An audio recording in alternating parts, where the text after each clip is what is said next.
Ok, então vamos falar agora de cuidados com a nossa casa externa. A nossa casa externa, ela tem a ver com tudo que está à nossa volta, né? Então a gente pode pensar na nossa casa física, no nosso apartamento, enfim, no lugar que a gente habita, mas a gente também pode ir um pouquinho além e pensar no quintal, nos animais que nos rodeiam e até nas nossas relações. Bom, a primeira coisa que eu acho fundamental é nós estarmos nos reaproximando da Terra, do organismo vivo Terra. E a maneira mais simples e mais prática que qualquer um pode fazer, mesmo que você more num apartamento de 3x3, é plantar. Claro, você não vai poder ter um canteiro, cultivar mandioca, abóbora, essas coisas, mas você vai poder já ter os seus temperos. Você já vai poder, de repente, ter o seu tomatinho cereja, o seu alface e muitas outras coisas. O que é de tão especial em você cultivar o seu alimento? Mesmo que seja um mínimo, mas alguma coisinha. Uma que você vai começar a diminuir a rotação da sua frequência mental. Que no momento que você começa a trabalhar com a Terra, aquilo te dá um feedback, porque na Terra tudo tem um processo e tudo tem um tempo. Então você põe a sementinha, depois de 4, 5 dias começa a sair o germezinho, depois você transplanta, coloca num vasinho maior e só dali, sei lá quanto tempo, você vai poder colher. E esse processo de apreciação dos ciclos naturais, eles vão revelando muita coisa para a gente. Uma que nos deixa mais calmo, é algo que tem um viés terapêutico. E outra, que de fato você está cultivando algo que você está colhendo, que você está plantando e colhendo, é algo que vai. Eu não quero dizer o que vai fazer, porque a experiência de cada um é única, mas ela nos aproxima ao organismo vivo que é este planeta. E uma vez que você começa a abrir a sua sensibilidade para a vida do planeta, a gente começa a prestar atenção nos mecanismos mais naturais. Talvez você se veja, depois que você começar a cultivar os seus primeiros vasinhos, com mais tendência a comer saladas, não querer comer coisas que estejam ali na prateleira dentro de uma lata, um recipiente plástico, algo que você começa então a perceber que certas coisas não têm mais tanta atração para você. Que talvez você esteja ficando mais sensível ao que está vivo, aos processos vivos, do que os processos conservados, né, enlatados, encaixotados e tudo mais. E claro, se você tem um quintal, eu acho que talvez um uso muito mais inteligente da sua grama ou do seu jardim, claro, além das ornamentais, que isso também te alimenta pelos olhos, pela beleza, pelo belo, né, a contemplação do belo, que é super importante para a nossa vida, nosso bem-estar. Talvez você perceba que, né, não é tão difícil assim ter lá um canteirinho onde você pode ter a sua couve, onde você pode ter o seu brócolis, onde você pode ter o seu jiló, sua berinjela, o seu pimentão, seus tomates.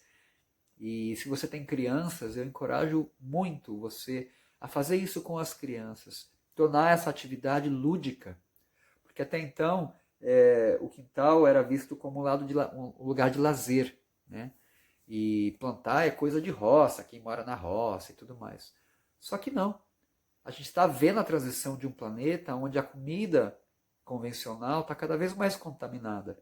Então, se você conseguir, pelo menos, garantir a sua salada, a salada que você vai dar para os seus filhos, ser um alimento sem contaminantes, sem pesticidas e essas outras coisas que matam tudo, literalmente, a recompensa que você vai sentir desse processo, eu garanto que vai te alimentar em níveis muito mais profundos que apenas o alimento. A sensação de gratidão, fora o tempo que você vai passar ali com seus filhos, com seus familiares, fazendo algo que é completamente zen, é algo que não exige o nosso córtex frontal, é algo puramente instintivo. Plantar faz parte da vida humana, só que foi esquecido pela conveniência da vida moderna.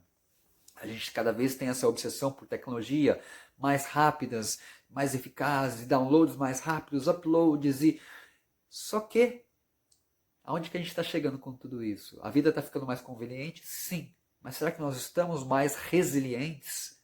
Será que nós estamos mais fortes, felizes, saudáveis? Então é a gente questionar, né? Se a gente fala de transição e evolução, sempre pensando nas tecnologias que vão chegar, mas e aí? Será que não existe tecnologia nesses processos orgânicos? Uma tecnologia tão avançada que a máquina jamais vai conseguir replicar? Mesmo que a gente crie ciborgues, eles nunca vão ser organismos vivos. Mesmo que a gente clone animais, como a gente já sabe de histórias de alteração de genoma, alteração genética, a pureza da vida, do jeito que ela foi concebida pelo Criador, nunca vai ser igualada. Então, nesse sentido, nesse mundo ultra tecnológico, voltar para as nossas raízes, para a nossa sabedoria ancestral que você ouviu lá, que a sua avó falava, que a sua tia-avó falava, e resgatar aquilo. Não pensar que aquilo é coisa de um passado, de um mundo velho. Talvez, em algum tempo, a gente comece a realmente dar o valor para essas sabedorias ancestrais, frente a um mundo que incerto, que não sabemos o que acontecerá, né? E que a tecnologia sim é algo maravilhoso, é algo fantástico, algo realmente divino. Mas lembrar que antes de tudo isso veio algo que permanece abundante, permanece pleno e permanece muito mais avançado tecnologicamente que qualquer uma dessas descobertas que a gente venha fazer. Uma vez que a gente está conectado com esses processos, a gente começa a perceber, peraí, e o impacto que eu estou tendo aqui nessa terra? Aí eu estou falando de resíduos. O que você faz com o seu lixo? Né?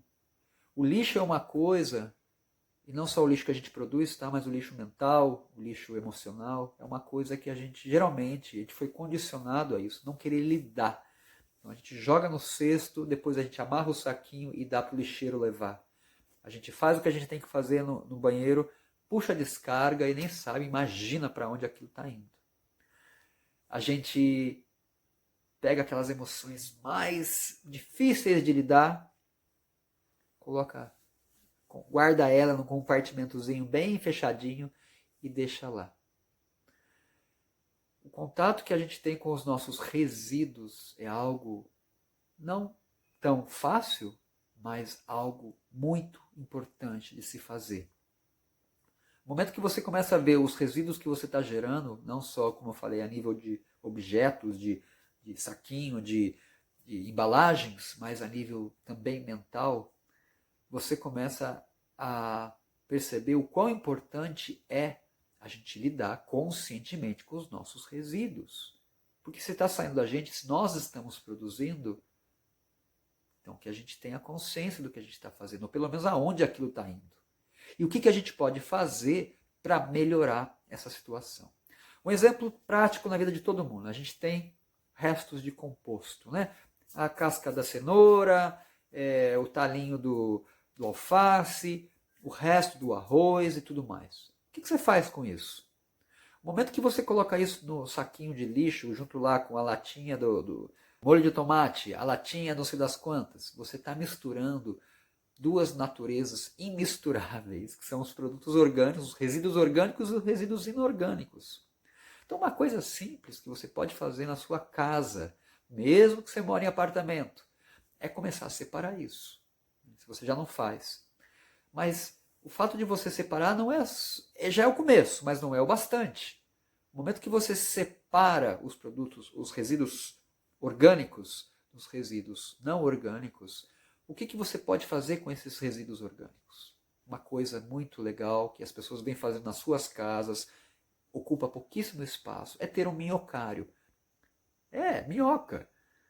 Como é que faz? Bom, você pode ir simplesmente em qualquer praça, cavar um pouquinho, pegar um parzinho de minhoca e ela vai começar a se reproduzir, ou você pode simplesmente adquirir minhocas californianas ou qualquer outro tipo de minhoca e começar a cultivar um composto na sua casa.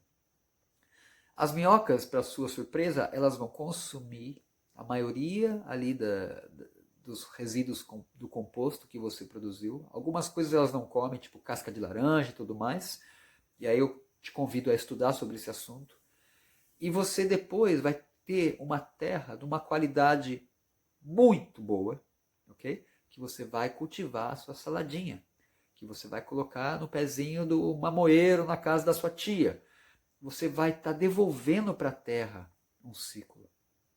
Você vai pegar aquele alimento que você consumiu, o resto que você jogaria fora e misturaria com um lixo comum, convencional, que vai causar um monte de fermentação, que vai lá para os aterros sanitários e causa um monte de complicação ecológica, você já está começando pelo menos a reduzir o seu impacto.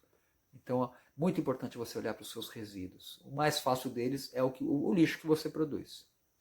Claro que se você mora você está construindo a sua casa, ou se você mora na zona rural, você já deve estar consciente que o nosso sistema de esgoto pode ser dividido também, o que a gente chama de águas cinzas e águas negras.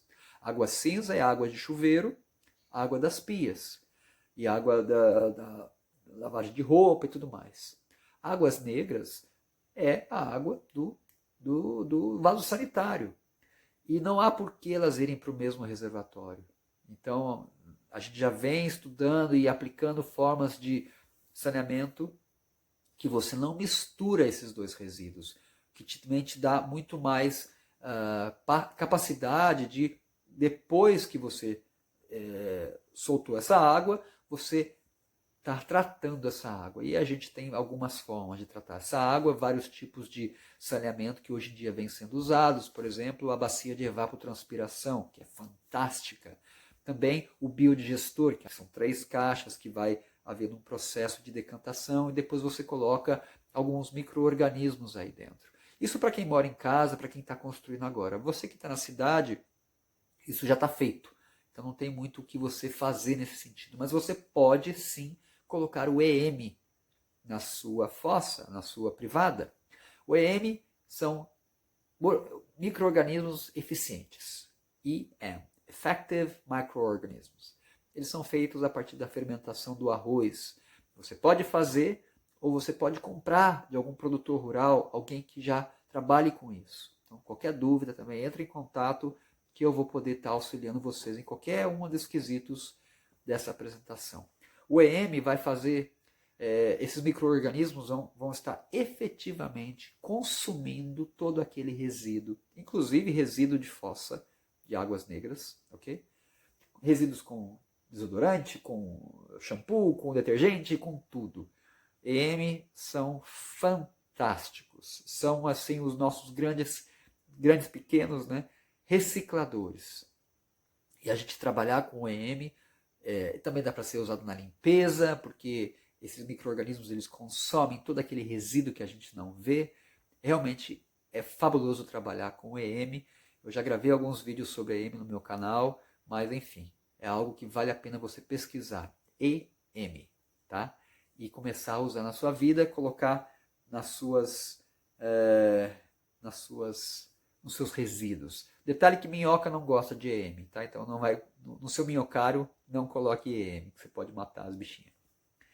Bom, a gente vai seguindo então para algo que são vários quesitos que eu coloquei. Cuidar das relações, economia local, movidas coletivas, lazer local, solidariedade local, resiliência local, soberania local. São vários tópicos que, na verdade, se entrelaçam entre si. Né? Quando a gente fala de cuidar das relações, a gente está falando que as relações é a matéria-prima para que todos esses outros quesitos que eu acabei de ler se deem, se aconteçam, se concretizem. Não existe economia local com vizinhos brigados, por exemplo. Não existe solidariedade local com as pessoas que não se falam. Né? Não existe soberania local e nem resiliência local num bairro onde ninguém sabe quem é quem. Tudo começa a partir das relações. Só que lembra, a gente primeiro começou falando cuidar da nossa casa interna. Porque se você não está bem, não tem como você estar bem com ninguém, né? O seu esposo, sua esposa que sabe disso, né? Os seus filhos, se você não está legal, você sai dando patada para tudo quanto é lado. Então, primeiro a gente deve, sim, né, passar tempo conosco mesmo. Por isso, todo o conteúdo do primeiro slide. No momento que a gente fala de relação, a gente só vai, na verdade, estar exteriorizando aquilo que a gente já conquistou internamente. Então, se eu já estou bem comigo mesmo, eu fiz meus exercícios, eu tomei sol, eu estou tomando minha água, minha nutrição está boa, a minha economia interna está bem, eu consigo, então, estender a mão para o outro. Eu consigo mandar um e-mail para o outro pela associação do bairro, da minha família, da minha associação do bairro, enfim, o condomínio. Eu consigo chegar lá e ser proativo e chegar a pessoas, olha só, eu estou pensando em fazer uma compra coletiva. Aqui na nossa região a gente já tem feito algumas coisas em relação a isso. Uma é um grupo no WhatsApp de compras coletivas. Então, alguém, né, algum facilitador entra em contato com o produtor, consegue os alimentos mais baratos, porque não estão divididos em saquinho, saquinho, saquinho. Na verdade, vem lá uma saca de 10, 20, 50 quilos, enfim, depende do produto. E aí as pessoas se cotizam aquela compra. Dá trabalho? Dá trabalho. Você vai usar menos plástico, você vai gerar menos resíduo. Uma vez que você entende esse mecanismo, ou as pessoas no seu bairro, as pessoas no seu prédio, enfim, estão afim, porque você sozinho não vai conseguir fazer isso, mas você pode ser um multiplicador de ideias. Você pode pegar essas ideias que a gente está compartilhando aqui e levar para o seu bairro, levar para o seu condomínio, levar para onde você tem uma coletividade, né? Ô pessoal, eu tô sempre comprando arroz, estou vendo todo mundo comprando saquinho de arroz. Vamos pegar uma saca de arroz aqui no Ceasa ou aonde for, né? E isso vai permitir com que os seres humanos comecem a perceber esses processos mais orgânicos, mais cooperativos. Um bairro ou uma comunidade, uma coletividade que está se organizando, ela pode fazer muita coisa, inclusive criar sua própria moeda. Aqui no bairro a gente começou um experimento social com a moeda candeia, que é uma moeda que você troca com as pessoas e você gera, a partir do momento que você gera energia de valor para a coletividade. Então, o DNA dessa moeda é que ela é abundante. Ela não começa de uma dívida. Você pode criar essa moeda e o que cria essa moeda é a energia de valor que cada um agrega à coletividade. E existem milhões de formas de se criar moedas sociais, mas o mais importante, e eu volto de novo à história da relação, começa com os combinados. E os combinados acontecem quando as pessoas estão a fim de fazer algo juntas. Ah, mas agora a gente está confinado, não podemos nos encontrar. Tudo bem, mas a gente pode se encontrar virtualmente. A gente pode combinar coisas virtualmente. E dar a mesma no final das contas, porque o momento que a gente tem essa tecnologia para chegar uns nos outros, a gente consegue combinar o que a gente quiser. Tem que estar afim. E uma vez que a gente começa a ter essa articulação toda, a gente passa a ficar mais resiliente. Resiliente em todos os sentidos. Resiliência da nossa saúde, que agora a gente está olhando para todos os aspectos da nossa vida, desde aquilo que a gente consome até os nossos dejetos. A gente está olhando para as nossas relações, o que a gente pode co-criar uns com os outros.